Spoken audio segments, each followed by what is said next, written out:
Un entrepreneur évoluant dans le secteur de la restauration souhaite mettre en place une application afin de renforcer sa visibilité et développer sa présence en ligne.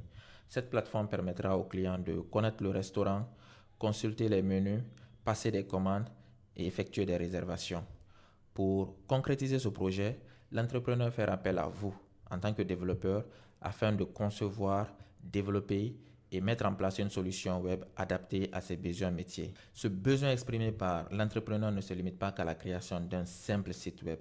Il s'agit en réalité d'un véritable projet logiciel qui doit être pensé, structuré et livré comme en entreprise, tout en tenant compte à la fois des contraintes métiers, de l'expérience utilisateur et des exigences techniques. C'est précisément dans cette logique que s'inscrit cette formation. L'objectif de cette vidéo est de simuler un projet de A à Z en suivant le cycle de vie d'une application web avec des technologies modernes utilisées en entreprise. À la fin de cette vidéo, vous disposerez des bases méthodologiques et techniques pour comprendre et formaliser un besoin métier, mettre en place une architecture monolithe modulaire, développer des applications avec Angular pour front-end et Spring Boot pour back-end, utiliser Postgres pour la persistance de vos données et déployer une application avec Azure sur un pipeline CI/CD. Nous allons commencer par l'analyse de besoin. Au niveau de l'analyse de besoin, nous avons deux profils, le profil client et le profil admin. Le profil client pourra voir le restaurant, consulter le menu, réserver des tables, passer des commandes. Le profil admin, quant à lui, pourra gérer les menus, suivre les commandes, voir les réservations. Nous avons défini notre MVP, notre produit minimum utile, la fonctionnalité qu'on doit livrer très tôt pour que la plateforme puisse être utilisée. Nous avons le site vitrine, la consultation des menus, la réservation et la gestion de l'administrateur, c'est-à-dire le CRUD des plats. Nous allons continuer avec la conception fonctionnelle. Au niveau de la conception fonctionnelle, nous avons défini des user stories clés. En tant que client, je peux pouvoir consulter le menu avec le prix pour décider de ma visite. En tant que client, je peux réserver en ligne sans avoir à me déplacer. En tant qu'admin, je peux ajouter ou retirer des plats du menu en temps réel. En tant qu'admin, je peux visualiser toutes les réservations du jour.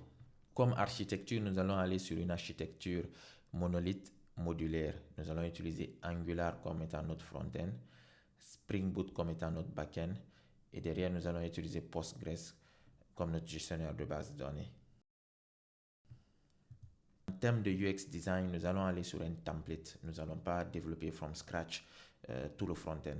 Donc, pour cela, nous allons parcourir le template Mox Angular. Comme vous pouvez déjà le voir, ce template est un template de gestion de restaurant qui correspond parfaitement à notre besoin. Si on le déroule, nous avons la page d'accueil, les différents menus. Nous avons une page de contact. On a une page à propos du restaurant et une page administrateur.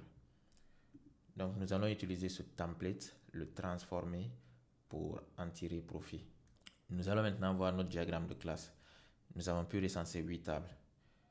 Nous avons la table des utilisateurs. Un utilisateur a un ou plusieurs rôles. Un rôle peut être attribué à un ou plusieurs utilisateurs. Automatiquement, nous avons une troisième table qui se crée qui contiendra l'ID la clé primaire des deux autres tables. Nous avons la table menu.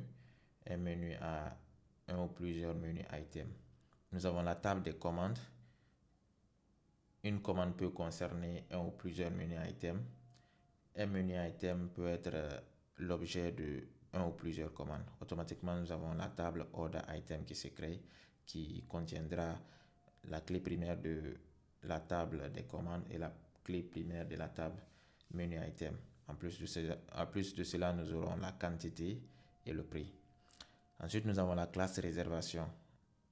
Au niveau de la réservation, nous avons la date, le nombre de personnes, le nom du client, le téléphone du client, l'email du client. On aurait pu pousser la réflexion pour avoir plusieurs tables, notamment au niveau des utilisateurs et des réservations. Considérer qu'un utilisateur passe une réservation ou encore c'est un utilisateur qui passe une commande. Nous aurons eu plusieurs relations entre ces différentes tables. Mais dans cet exemple de cas pratique, nous allons aller vraiment sur quelque chose de simple.